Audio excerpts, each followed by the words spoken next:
We live in an ocean of ideas. We become trapped in ideas. By the time we're 15 or so, we're totally imprinted by our educational system and our parents and our own studies. And what spirituality, I guess, can be said to be about is to escape the world of words and ideas and live in the world as it is, with us being as we are.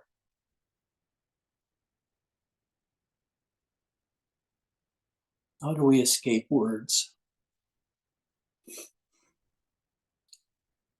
That's why Zen people sit in silent meditation without having anything in their mind. They don't focus on a point or a feeling or their heart area or a sound or a mantra. Just emptiness. And the time comes when they feel as if they've escaped all of these words, that you feel a sense that the whole world is vast and empty, and with it comes a peace, a deep peace. And something else happens when you get away from words and concepts. It allows the opportunity to become more aware of our own selves in body and mentation.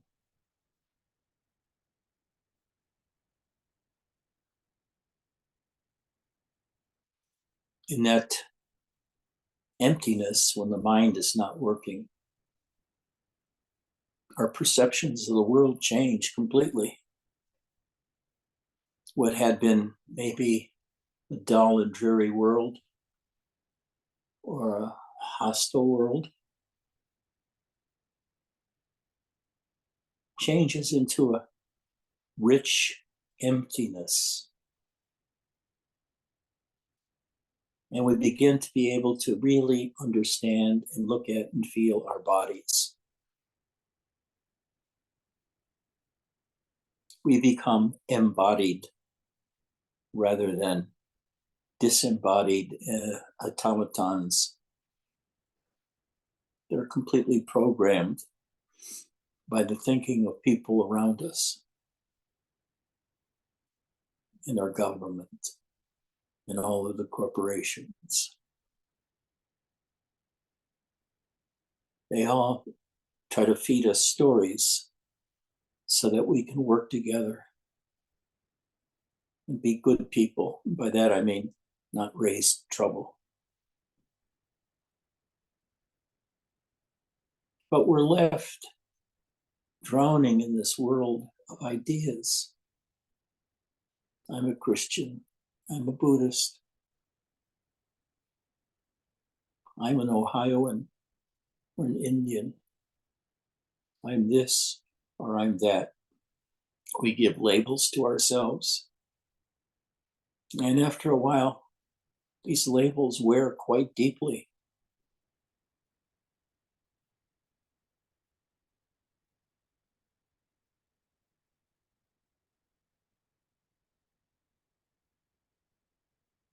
So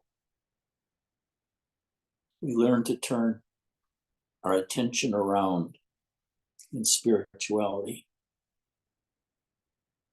to focus on how we experience our own bodies.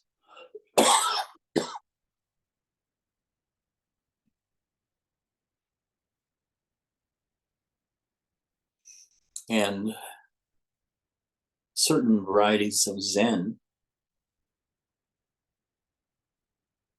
want so much for us to escape verbiage that they create koans.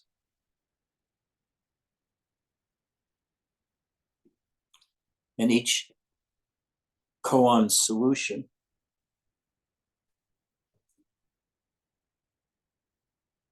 is a result from a sort of a aha experience we have about ourselves, about language, about the real world outside of us that surrounds us.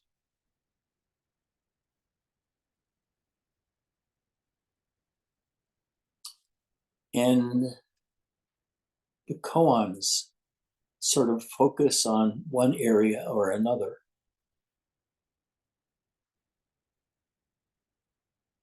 And we explore these koans and understand how much a victim of the mind we are.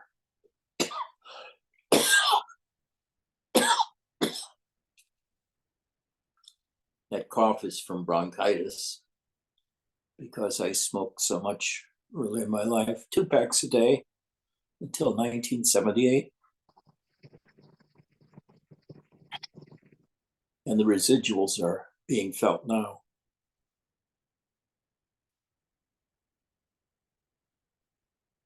But I don't mind.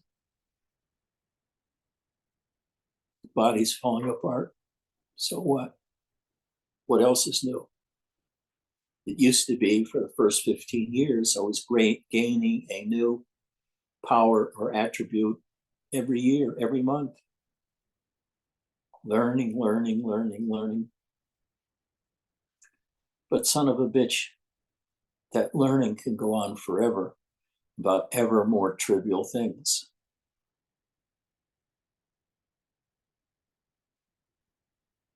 Forget the world. Get to know yourself. Firsthand, not secondhand. You don't read a book about how it is to be a human or how it is to meet God. I don't even know if there is a God. If there is a God, will he talk to me? I don't know. Maybe if Mark starts the meeting between us.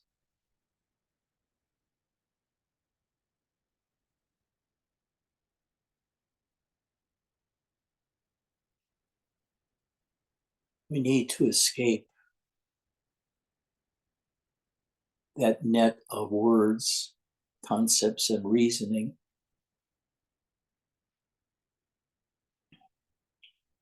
that comes with being a student and being young, learning new things. Because it's a kind of a trap. We don't see the real world. We see our imagination of the world in the form of words and concepts.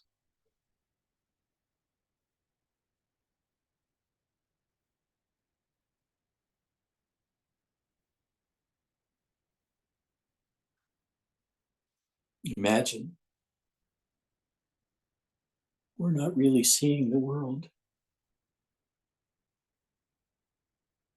because we already have an understanding of what the world is and what our place in it is.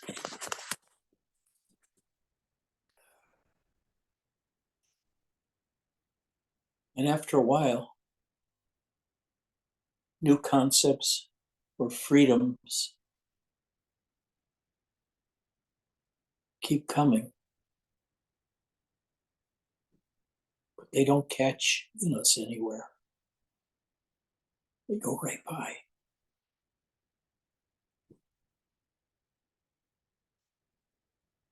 That's a kind of freedom. Freedom from knowledge.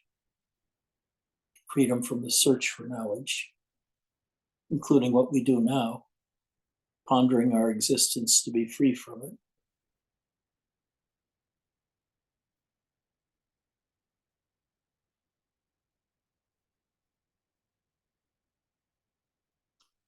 There's really nothing more important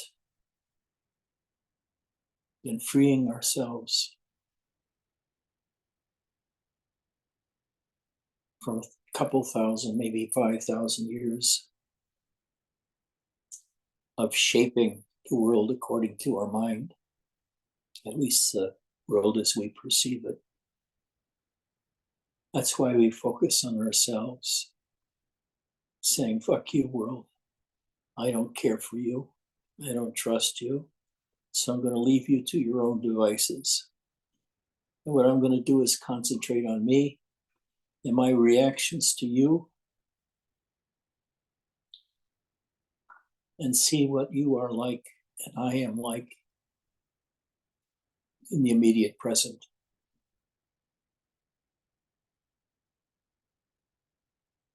Now, when you're in spirituality, you'll find every day confronted with images and understanding from the past. And it's really hard to escape the mind. It's really hard. We have so many ideas about who we are, what we are, where we're going, what the world is about. One strategy is to learn as much as possible, such that you're almost always an observer of the world and not too much of a participant or an observer of ourselves. However, when we observe ourselves, we gradually enter a new world of no ideas, direct apprehension of what we are, who we are. That's why the koan, who am I, is used so frequently. Sasaki didn't use that one. He said that one takes a long, long time. Who am I? If you ask yourself, who are you, to yourself, what do you say off the top of your head? Do you have anything to say? Or do you ask for a month off to think about it? And after a month, you tell them what you thought about for that month instead of answering the question.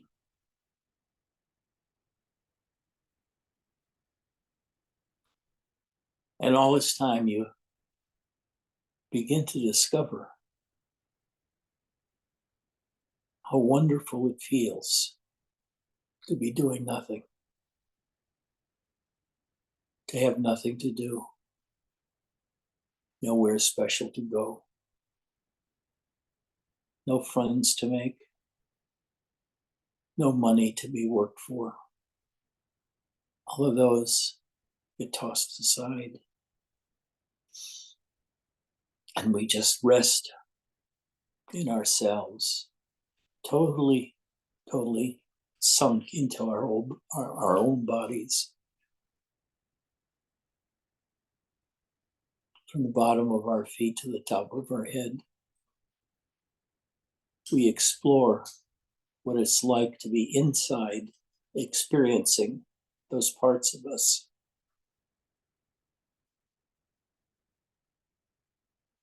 When you close your eyes, almost half of the stimuli that we respond to in life is cut off.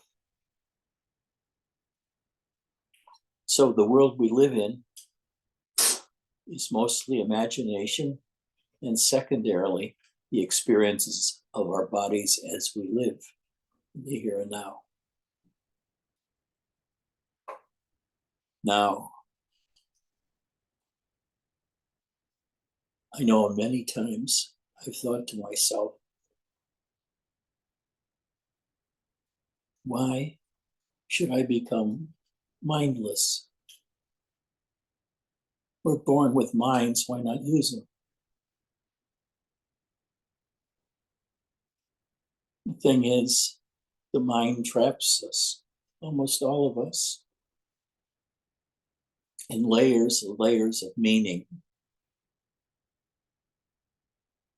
such that after a while we become communists or national socialists or Republicans or Democrats.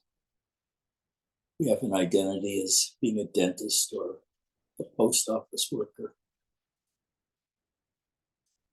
or a student. And we live as an identity.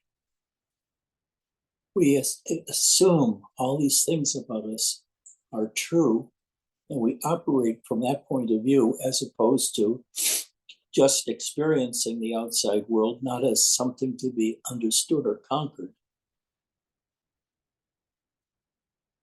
but having first priority to know my own self.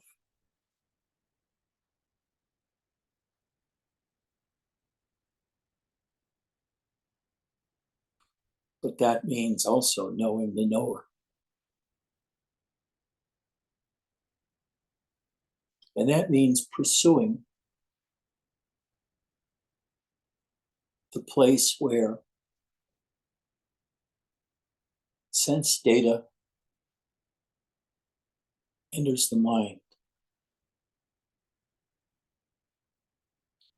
There's a series of filters there which really prevents us from knowing ourselves, because our minds are directed outwards all the time about getting, accomplishing, or running away or failing. And we feel unnecessary shame, alarm, or love. So many in spirituality talking about love as the answer to everything, like Christ.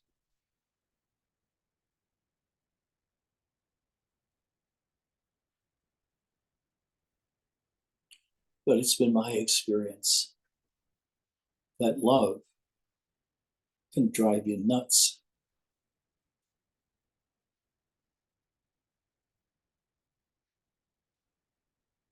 It can break you open. It can turn you into a slave. It can do all kinds of things because we don't have a firm grasp on ourselves. We just go with the love factor. Whether it's love for family, a person, an ideal, politician, or a saint. Loving them leaves us focused on them and nothing in ourselves. Ourselves is caught by the heartstrings onto someone else.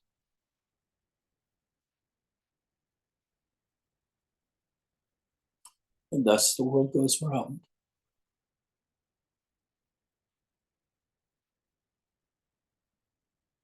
And the world we get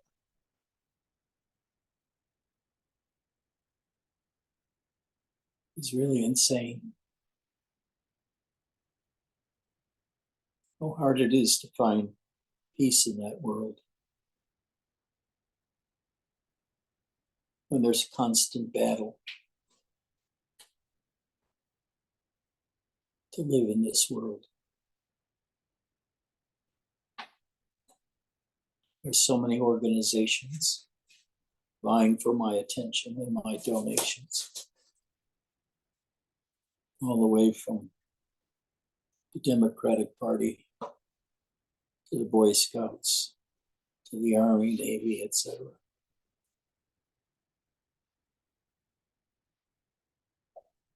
At some point, we realize we're a prisoner of our own mind, our own ideas, which makes up our ethics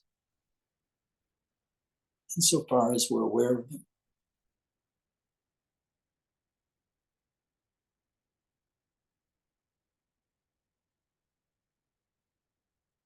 But when we begin to study ourselves, we like nothing more than to sit alone somewhere and sink into ourselves.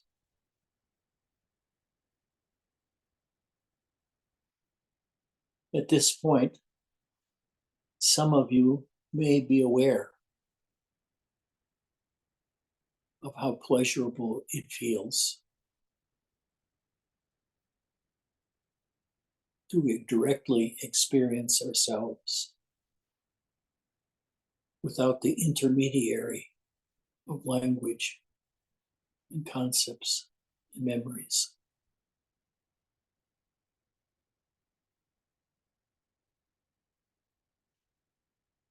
And we can sit strongly and have not an idea and experience the world and ourselves without any filter. We just watch it.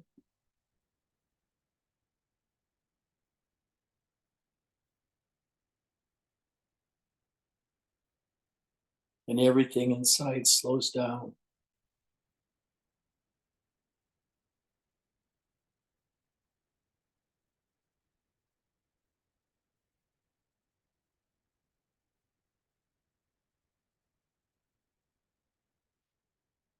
And it's hard to describe how wonderful it feels just to feel our bodies totally. To take time out from our employment or our relationships,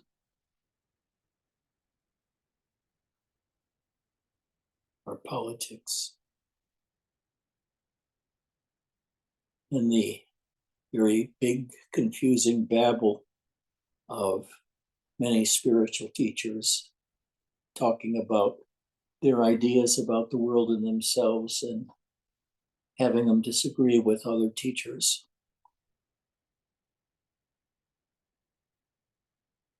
And the eternal question is what does this guy know? And is there anything that can help me?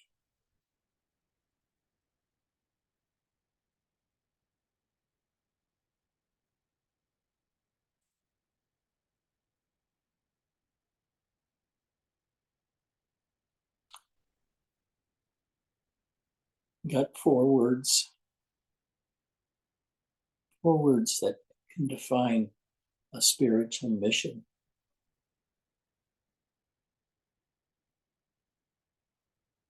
These four words are shut the fuck up,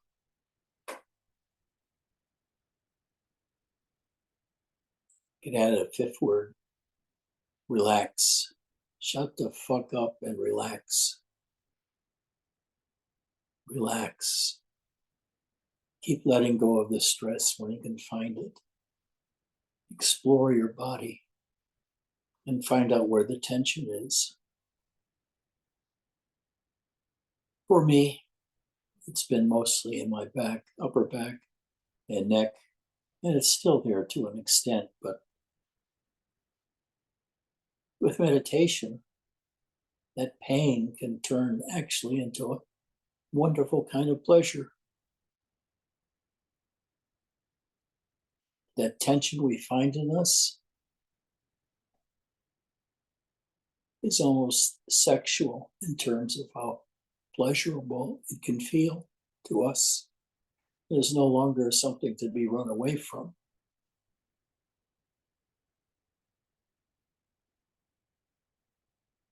Shut the fuck up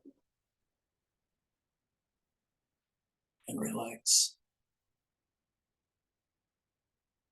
When you can do this really well,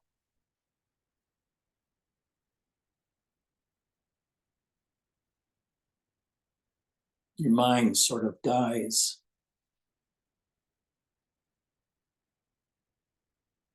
And what is left over is happiness, unlike anything we've experienced before.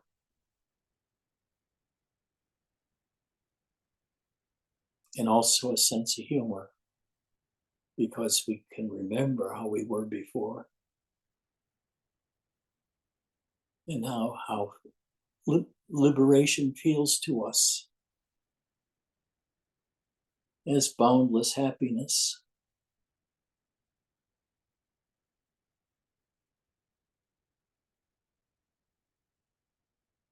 Right now,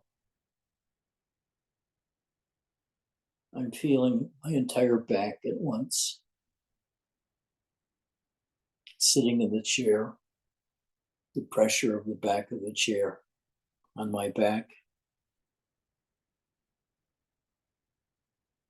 and how really amazing it feels to feel myself, because there's so little tension there compared with 20 or 30 years ago. I'm at rest, at peace.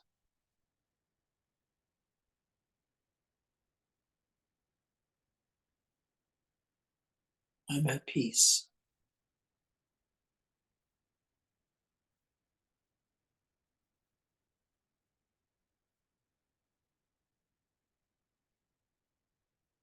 I am aware of my body and aware of a wearing.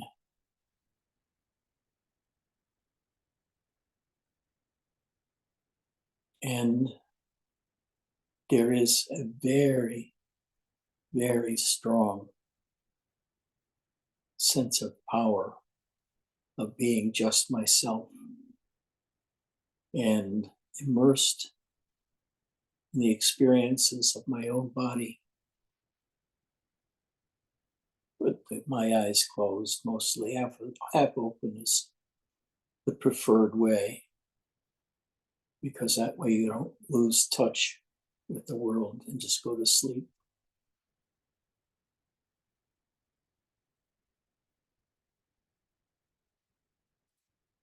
When we sit, it's not as a prelude to sleep, but it's a prelude to mindlessness.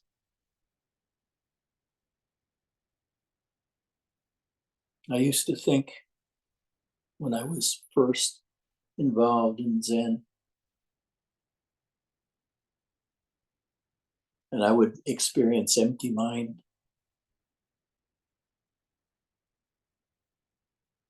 I really resisted it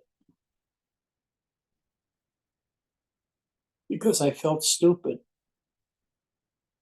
without my mind guiding the way, talking, explaining.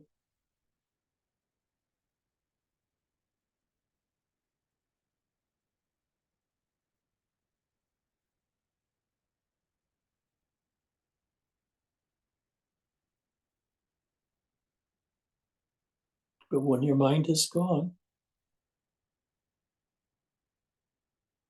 I'm fucking happy.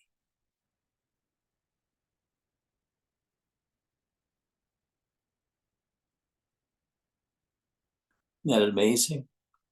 Cat left Vaselina's frame, and a cat appeared. What's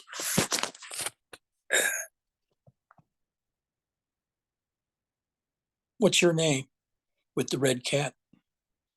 I can't read it. Jackson. Jackson.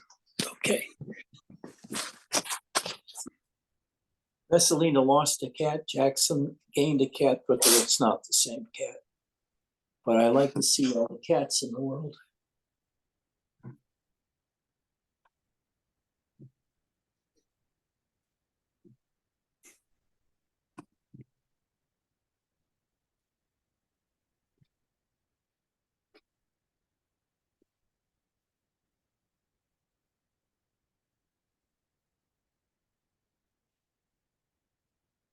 Can you rest in yourself? Can you rest in yourself? Can you rest in yourself? Just sit. We see sit though in a painful position, cross-legged, with the foot of either leg on the thigh of the other leg, full lotus. The reason one wants to sit full lotus, if it can, is that full lotus position is extremely powerful. And it allows you to quicken your development because you get to live in emptiness a few hours every day. And you can live your entire life as functional and as busy as it is and live it in peace. If anyone wants a physical example of how much physical stress you can experience in a full workload, go live at Mount Baldy for a month.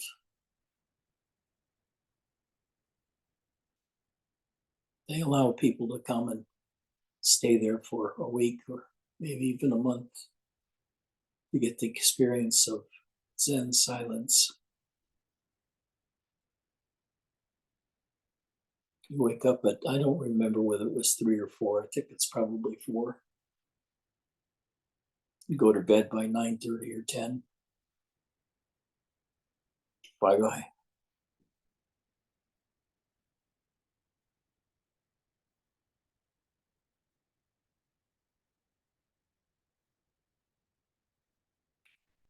And it was really cold at Mount Baldy when I was first there.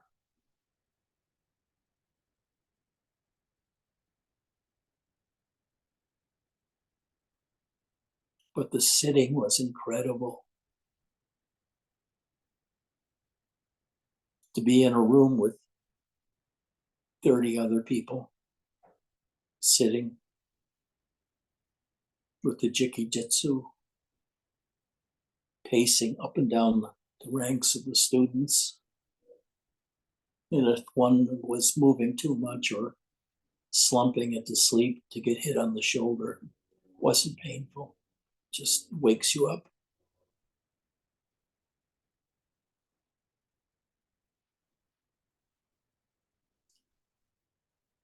It's incredibly blissful to just be yourself. Just be you, Bernadette.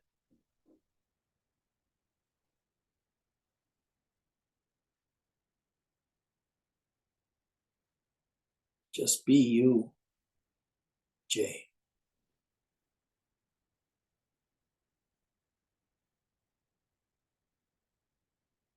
Just be yourself. And what an enormous, enormous life journey those few words give you. Be yourself. And feel what it feels like to be yourself. To be outside the clutches of the mind, of language, of ideologies, of politics, even religion, being outside of it. Sinking into your own experience of yourself as a root, the root to everything else, the root of everything else. Because in that root,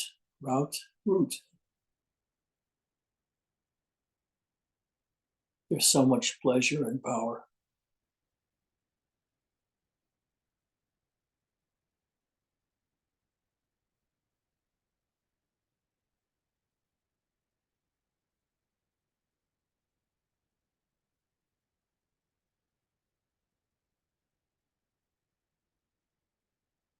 Just rest in yourself.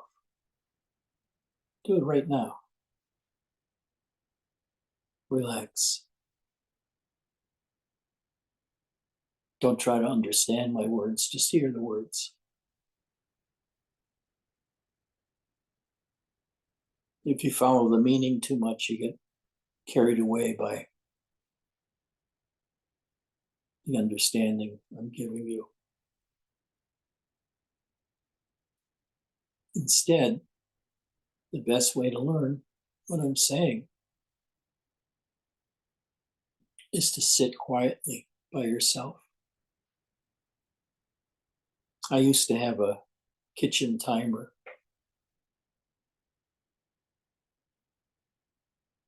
And I do 25 or 30-minute sessions. And then a walking meditation of 5 minutes or so, getting up and walking around the room or even go outside for a few seconds. And then go back into your meditation hall or corner of the bedroom and sit again for a second session. And you'll notice the cycles you go through. When you first come in, either initially for the initial sitting or subsequent ones after Kinhin, walking around, and sitting back down again for your second session, and see how quickly you can regrasp the end state of your first session. And after a while, the feeling of silence is so damn pleasurable. To have all of your tensions released, except for a few stuck somewhere in you that you have to process over time.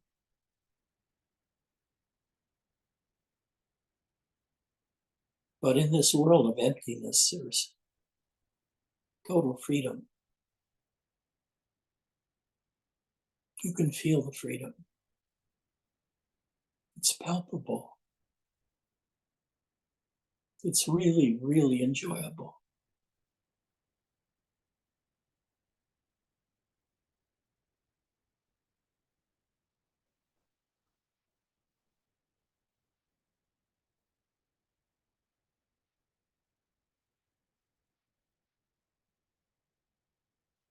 There's nothing more enjoyable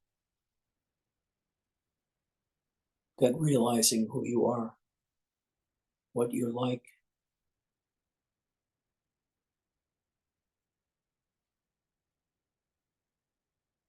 Then to forget all that you've learned.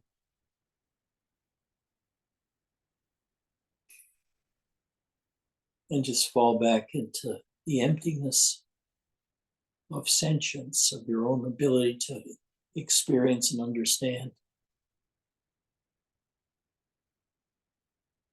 So the silence can penetrate every molecule of your body over time.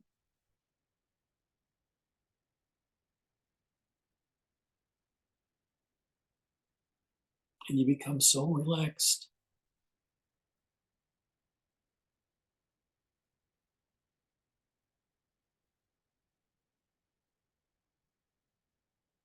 And more happy.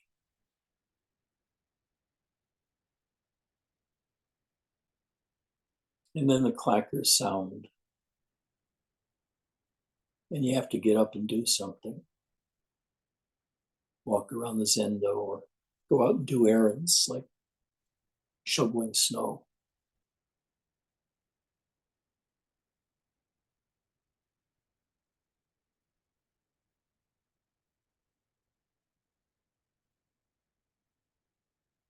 At Mount Baldy,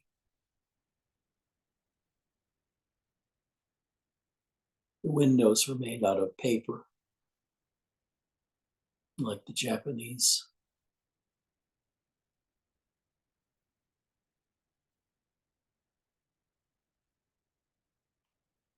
And they only turn the heat on for 15 minutes before the first satsang.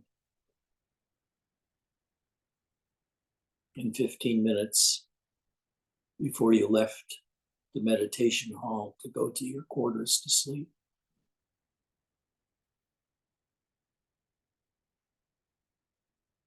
But the silence one finds inside oneself, there's nothing to understand.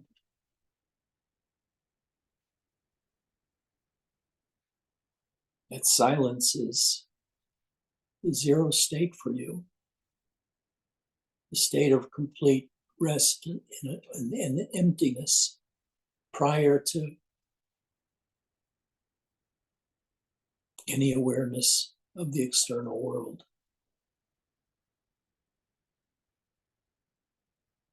And it's hard to not be aware of the external world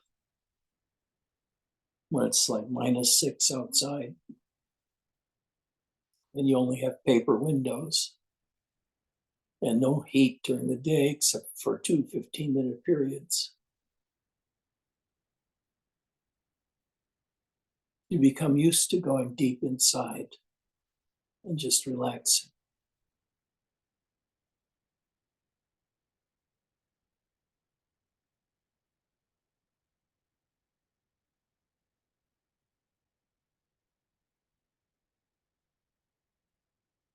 If you have a koan,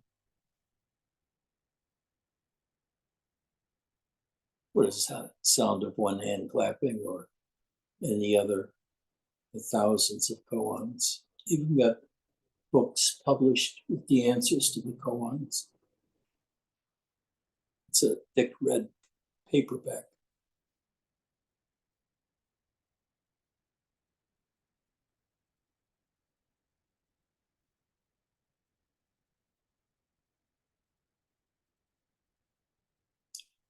But Sasaki said to the group,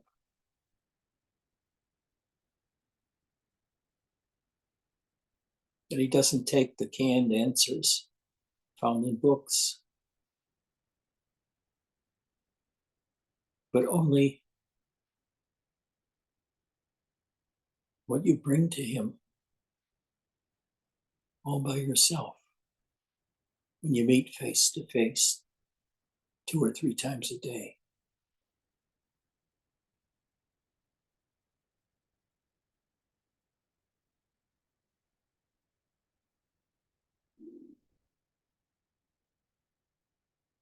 My first koan, along with everybody else,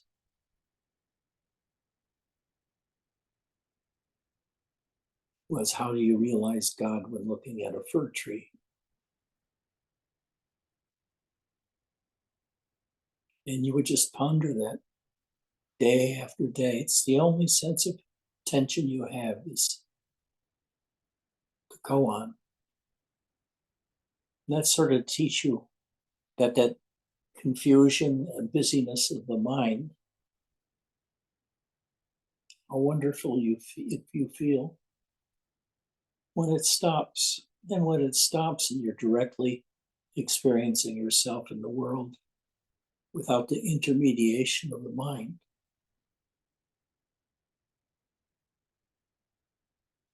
It's a whole new life compared with what you were living before.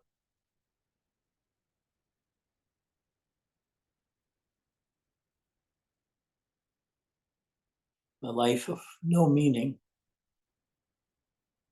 no tension, no subterfuge, no honesty. None of these terms mean anything in emptiness.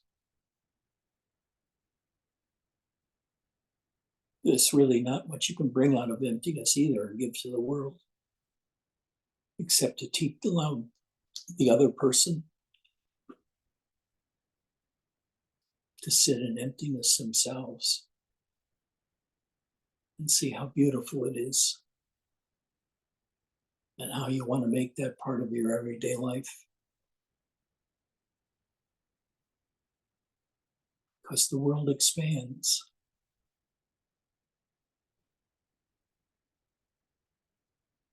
And you escape the limits of your body and of the world. And you just rest in peace that becomes bliss after a while. And then ecstasy. But then once again, you're brought back into reality by the clackers that are telling you what to do next, or by the jikijitsu hitting you on the shoulder to wake you up from your semi-sleep state.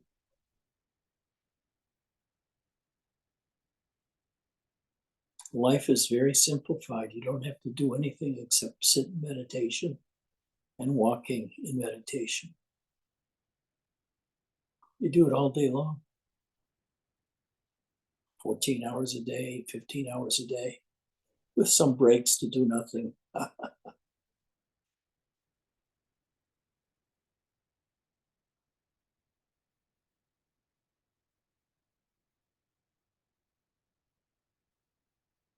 If you can afford to, you have the time and you have the money, I would highly advise everyone here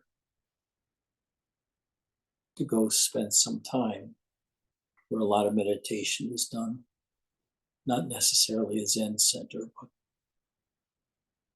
most of them.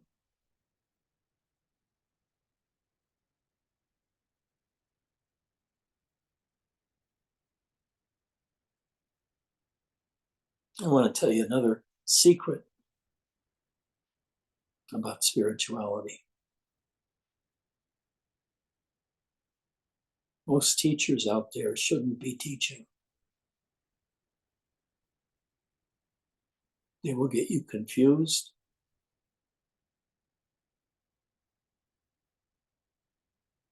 They won't help you. In fact, they'll create further problems by their behaviors or what they say.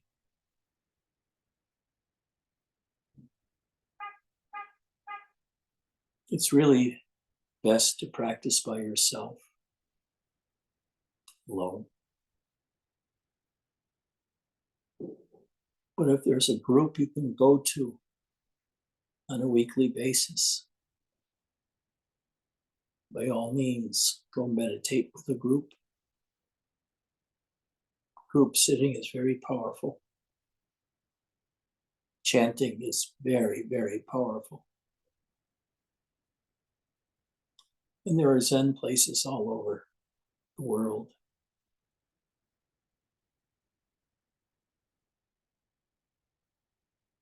And you go there to enjoy the quiet life, the no-minded life. And the strange thing is, you can get through the day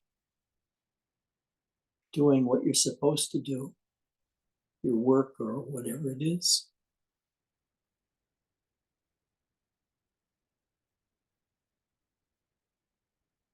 And not be touched by it at all, and be able to fully function in everyday life without all the thinking. It's usually people do from minute to minute.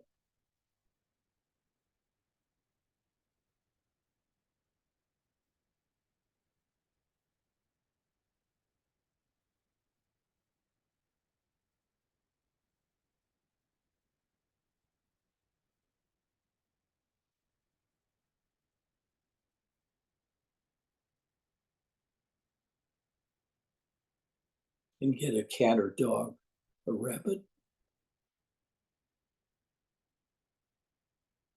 and learn how to commune with the animal.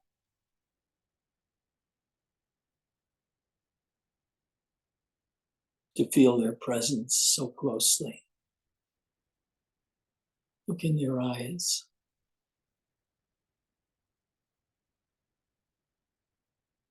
Look at the cat, all curled up, whose only job seems to be, which chair or couch should I sleep on? Get to know them. to feel them.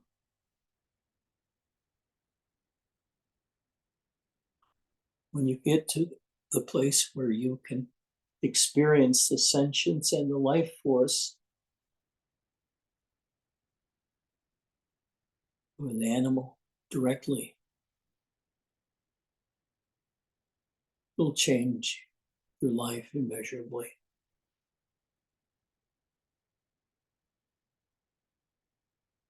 The cat and you become one, or the dog, or the frog.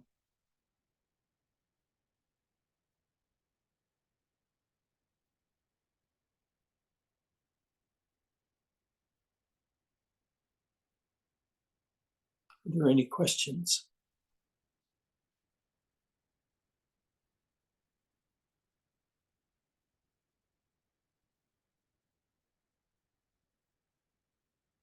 This is the time when you stop being in silence and you use your minds to find a question.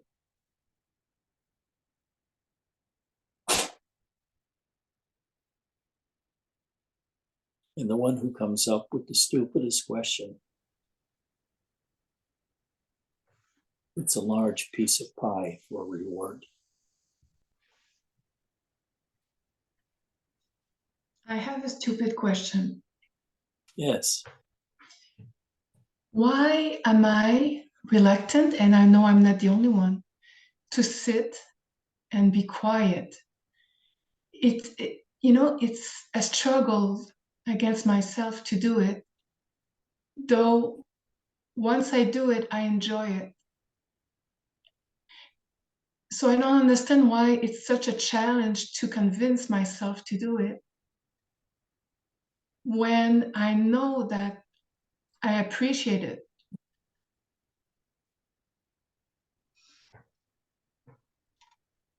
So what's the problem? What's the question? Well, the question is, and I know I'm not the only one, why are we so reluctant to meditate and to sit and to stay quiet and to not do anything and be still? What is the resistance to being still? I think it's built into Western society. It's something learned. It's not something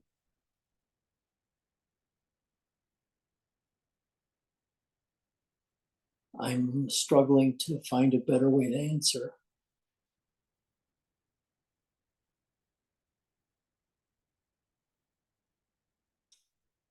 I guess one of the ways could be that if you sit a lot,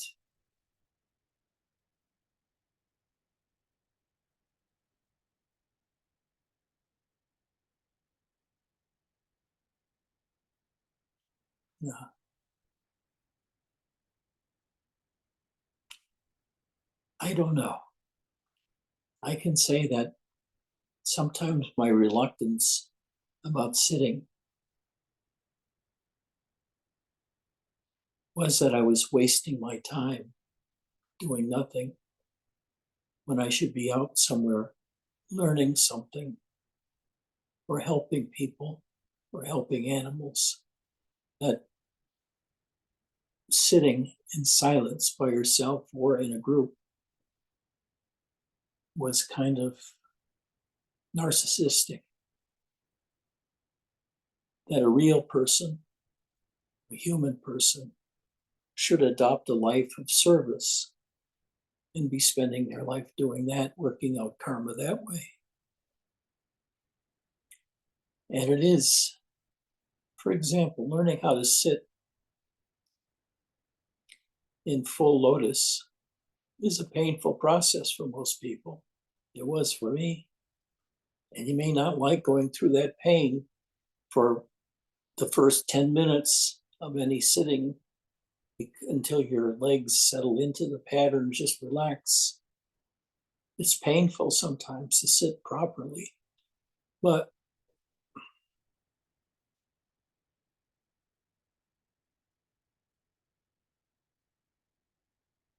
a lot of times we'll feel in retrospect that we feel like we were wasting time sitting in meditation, when that time could be better spent thinking about what to do rather than experiencing directly our own existence. It may seem useless to you, a time waster like playing or playing poker.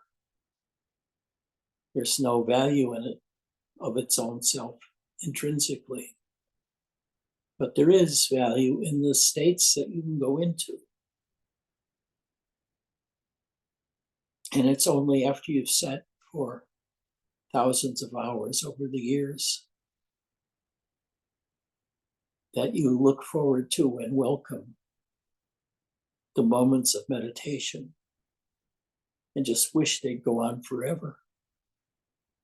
But you can only maintain that heightened awareness for 30 minutes or so. And beyond that, it doesn't seem to help much. You're not accomplishing anything more by staying in that state longer and longer. So it's a waste of time. It can be painful.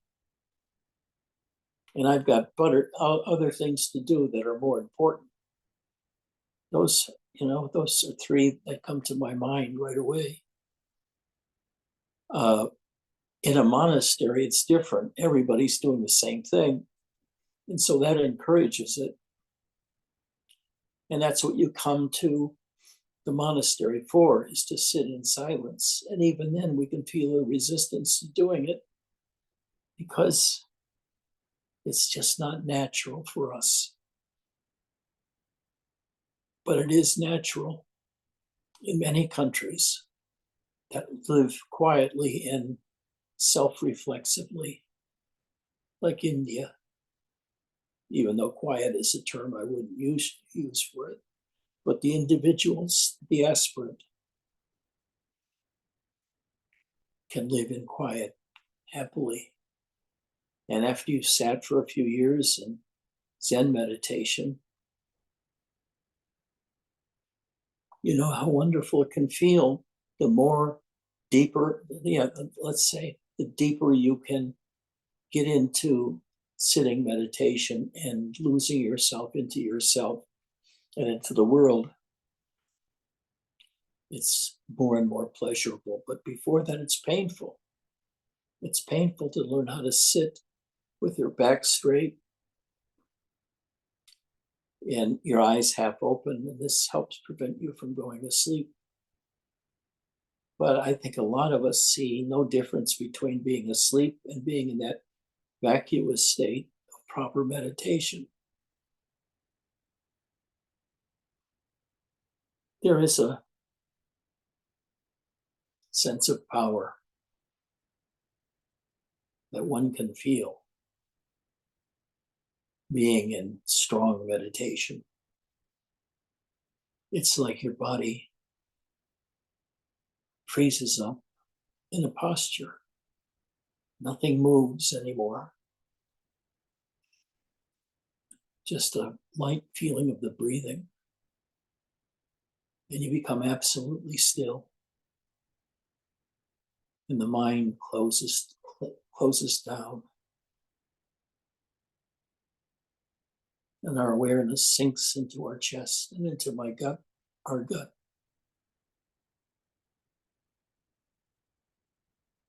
And when that happens, you can feel the mind, you will feel the mind dropping into your chest and into your stomach. And when you do that, it's like, whoosh, you're in emptiness and no longer bothered by the mind or words or concepts.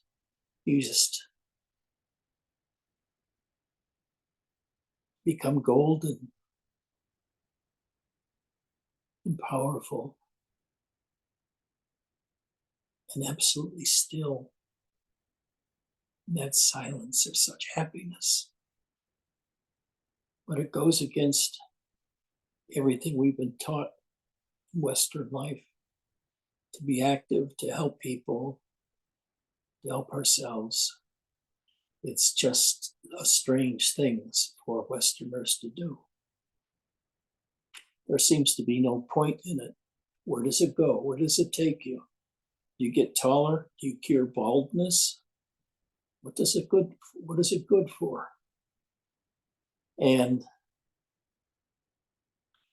Zen teachers will not teach you anything about how to deal with silence or memorialize silence or think about silence. They want you to totally get rid of the thinking mind. And you'll find how life is simplified, becomes a more enjoyable life with the periods of bliss and power that you feel daily sitting. But I know I've resisted it too. I resisted too. Not anymore much. Because I'm sort of always there. It's easy for me to complete the circuit and exempt out the world, get rid of the world.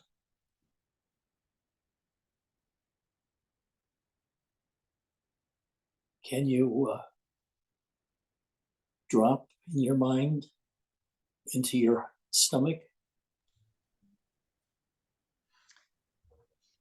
Not sure about that. I do get frozen. I do get very quiet.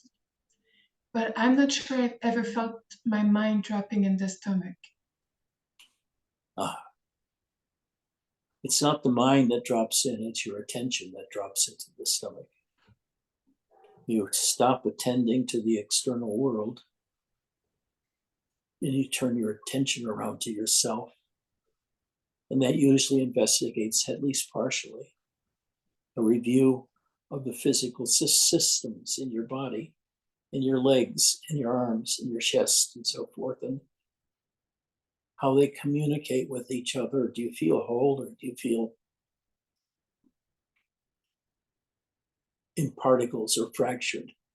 And sitting sort of brings it all together because it gets rid of all the habits. The Zen monastery isn't run like a daily house that you live in. Everything is decided by not you, the monks above you. And you're given the space to do nothing and to be nothing between other periods when you have to work in the kitchen or the sewing room or someplace else in the monastery. But the whole focus is on the reverence for silence and not doing. So when the silence need passes, you can dwell in your life with less thinking,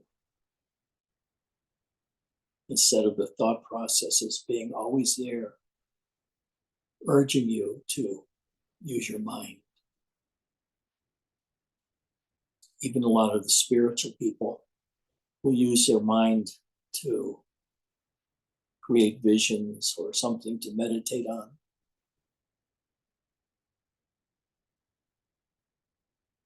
But Zen tells you just fucking relax. Sit up. Sit upright. Don't close your eyes all the way. Just sink into yourself. Feel the center of your awareness drops from the mind down into your chest and then into your heart, the lower part of the belly.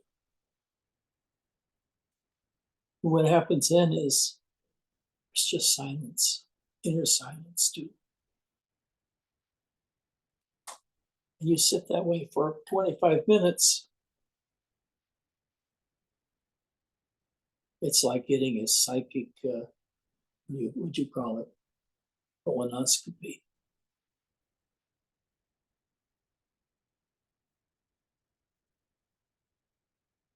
You're not full of shit anymore. You're just there by yourself.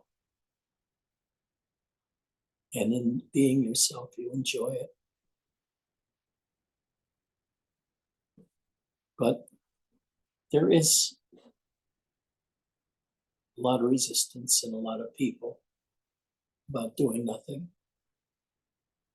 What are we gaining out of doing nothing? Does it help me or does it help anyone?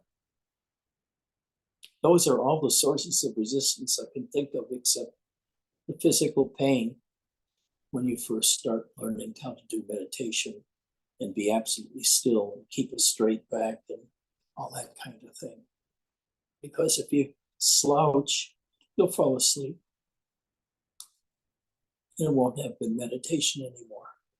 It'll be a precursor to sleep.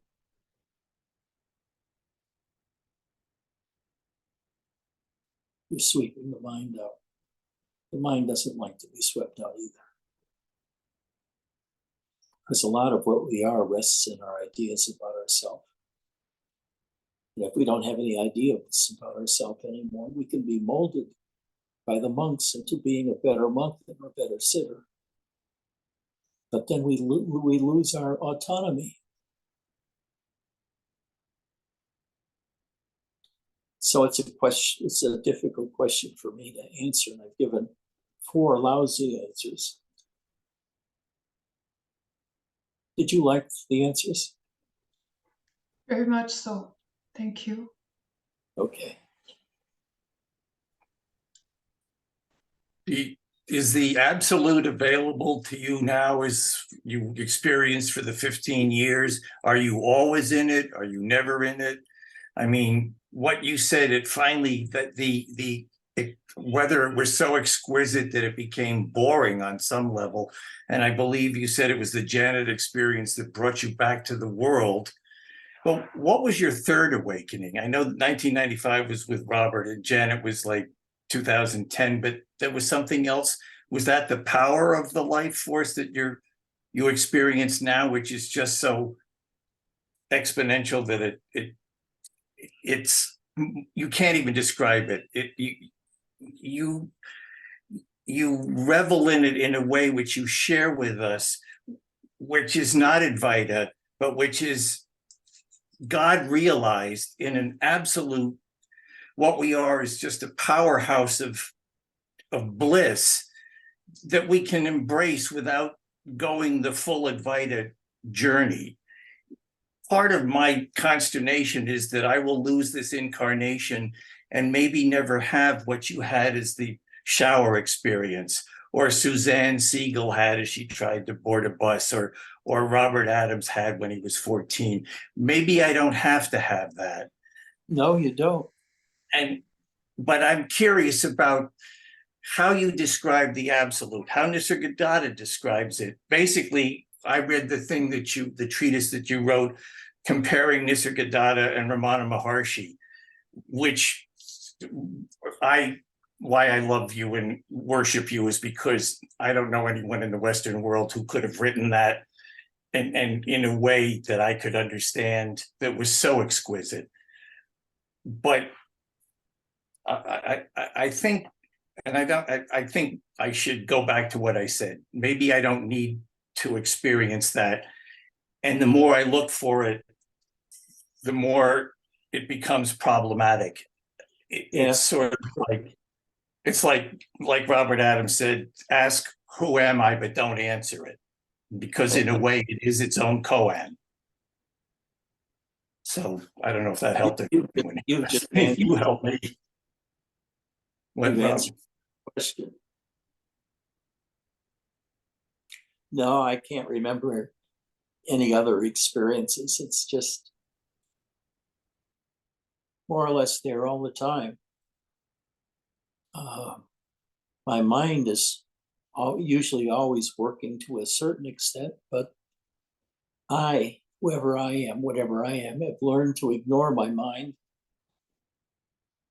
And by ignoring my mind, the mind sort of stops. So still most of the time. I don't get too disturbed by anything anymore.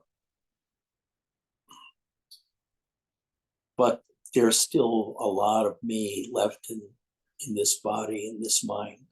A lot of me that's fractured or broken or non-functional. But none of it causes me pain. I don't feel any physical or emotional pain. And when I go into silence, just a deep peace and some other kinds of things that happen that are very hard to articulate. And one of them is that feeling of bliss, but that's a bad word for it. It's just not bliss. Yeah. You really, there's the expression, Tat Vamasi, thou art that. You are the self of all.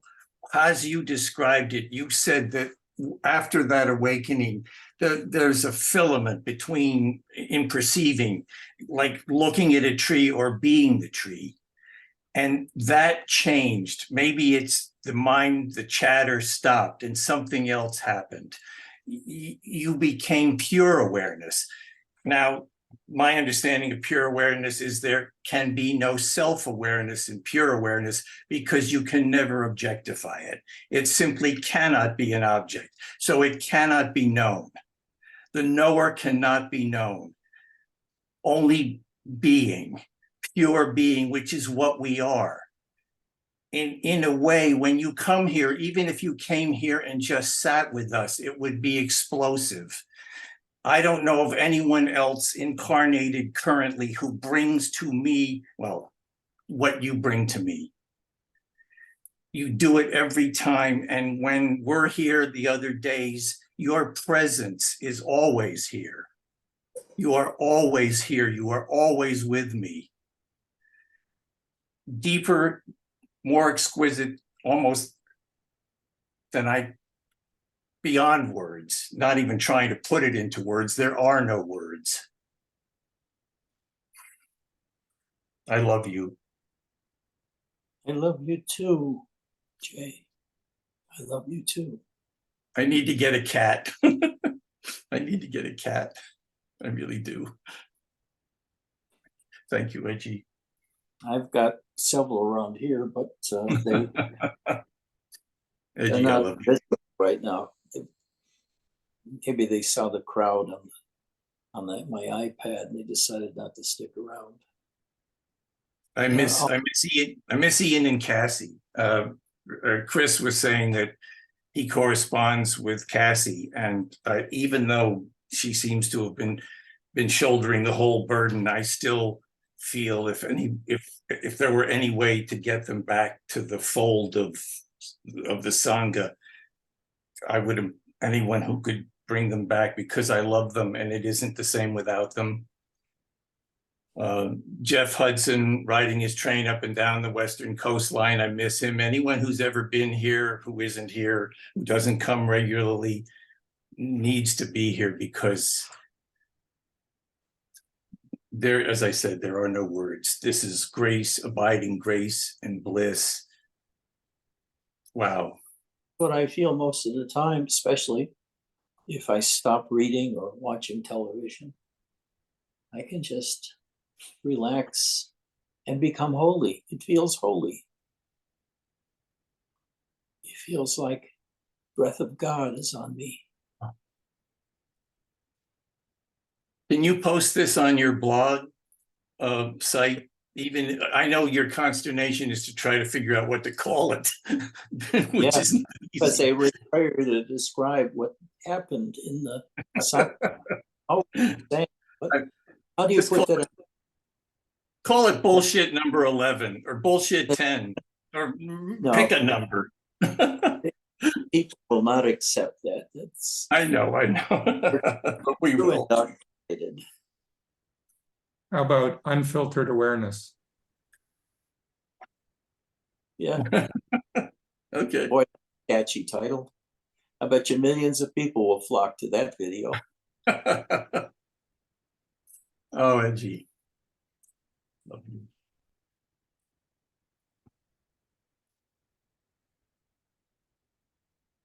I feel good just sitting here doing nothing. Can you just sit here and do nothing? Can you sink your attention into your heart or into your gut? Get it out of the head. It's an amazing experience when you first have it happen to you. You don't know what happened, but your mind really does sink, and usually in a plop from here to here or here. And when that happens, everything changes. You become a mountain. You become still. You become powerful. You're not doing anything with it, but you can feel it. It permeates your whole experience of yourself in the world. This utter peace, the silence, and the lack of busyness.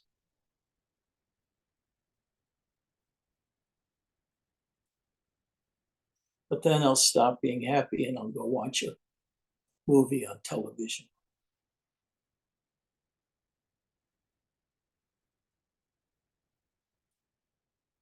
Vesselina, what were you doing when you went blank? Tell us in intimate details.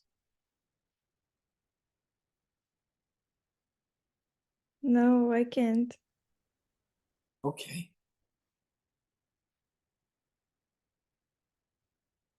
I love you all. Please come next Wednesday. This is Sunday, isn't it? It's Wednesday. Oh, shit. Well, I'll see you on Sunday then. People were pointing down, but I didn't know what the hell they were talking about or pointing Oh, about. Hope you don't forget. It's Sunday when it's Sunday. You're a smart ass. That's pretty good. Thank you so much for coming. I love you. I love you all so much. Bye-bye.